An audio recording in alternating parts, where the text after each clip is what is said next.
Halo semuanya, kembali lagi dengan saya Sani Siti Aisyah dalam program Bincang Tangguh. Karena banyak hal positif yang harus kita perbincangkan untuk Lapas Ciamis yang Waduh. baik netizen. Pada hari ini kita akan membahas apa yang dinamakan SOP dan standar pelayanan tentang 3 jenis layanan yang kita kemas dalam Bincang Tangguh SOP dan pelayanan. Adapun yang pertama agendanya adalah pembacaan SOP dan standar pelayanan tentang layanan pendidikan, kemudian layanan kesadaran beragama, dan layanan penyediaan bahan bacaan. Kita menghadirkan guest star pada hari ini, ada Pak Nazar Ismail, ada Pak Aceh Yantiana, dan ada Bu Dinda Permata Insani yang merupakan jagoan-jagoannya dari subsidi registrasi dan Binkemas Lapas Ciamis.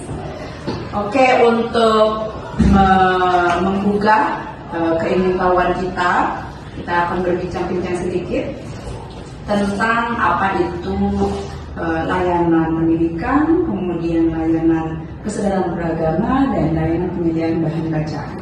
Saya akan menanyakan kepada para tamu terkait dengan urgensi atau pemaknaan ketiga jenis layanan tersebut dikaitkan dengan perwujudan tujuan sistem pemasyarakatan di Indonesia, dan dalam kaitannya keberadaan Lapas Ciamis sebagai salah satu UPT lapas yang ada di Indonesia, khususnya sistem pemasyarakatan di Indonesia. Silakan Pak Nazar. Siap, terima kasih atas kesempatannya Ibu Ketua ZI. Di sini saya sebagai salah satu petugas yang juga bertanggung jawab atas pelaksanaan layanan pendidikan. Di kami layanan pendidikan sudah berjalan dengan baik. Di kami juga ada beberapa murid yang kami kelola. Ada 3 kelasnya, kelas A, B, dan C dalam bentuk paket. Jenisnya pendidikan non formal ya Bu ya. Kemudian kaitannya dengan tujuan pemasyarakatan, yaitu karena pendidikan itu merupakan bagian dari pembinaan kepribadian. Jadi pasti ada kaitannya. Ketika kita dapat melaksanakan ini dengan baik, kita telah berupaya untuk meningkatkan kualitas kepribadian bagi warga binaan. Setidaknya mereka setelah pulang dari sini memiliki kemampuan, keterampilan, dan perubahan perilaku. Boleh dong untuk Pak Aceh, bagaimana dengan layanan kesadaran beragama? Ya. Terima kasih Ibu atas kesempatannya pada siang hari ini.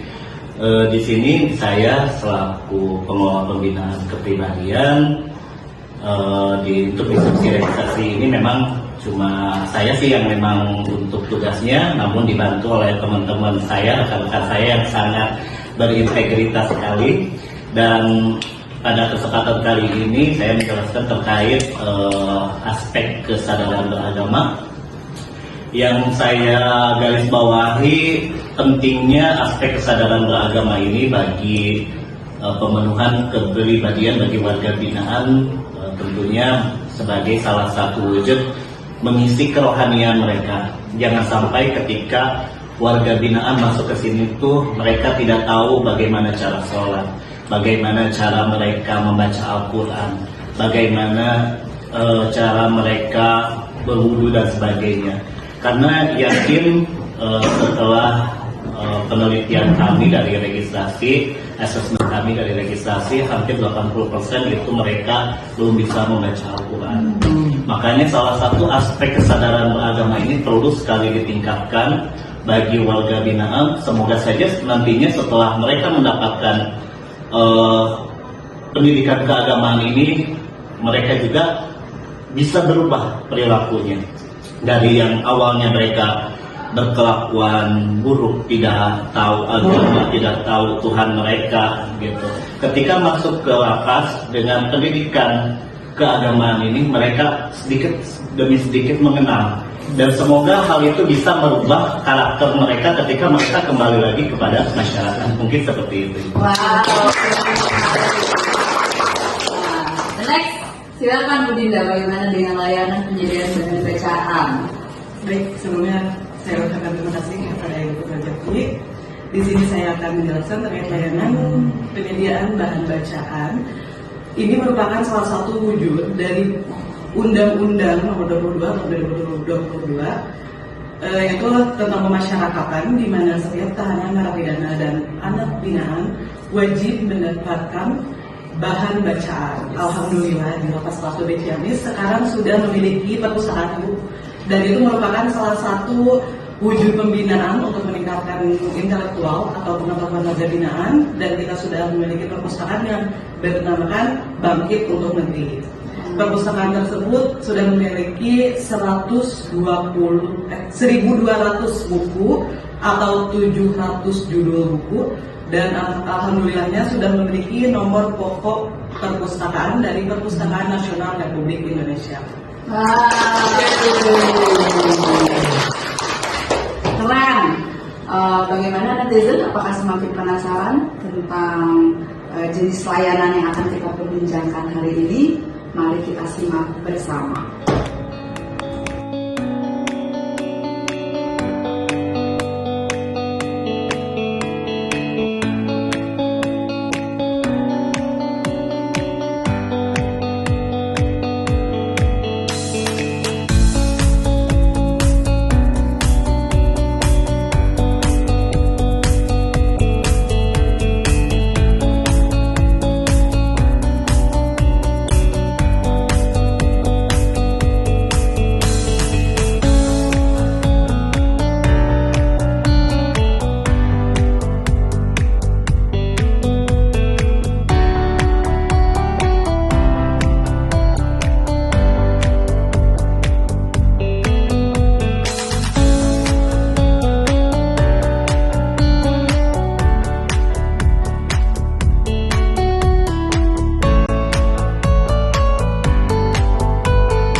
Sebagaimana diatur dalam Undang-Undang Nomor 22 Tahun 2022 tentang pemasyarakatan, bahwa warga binaan berhak mendapatkan pendidikan, berhak menjalankan keyakinan atau agama atau kepercayaan masing-masing, dan berhak mendapatkan informasi untuk meningkatkan intelektual mereka.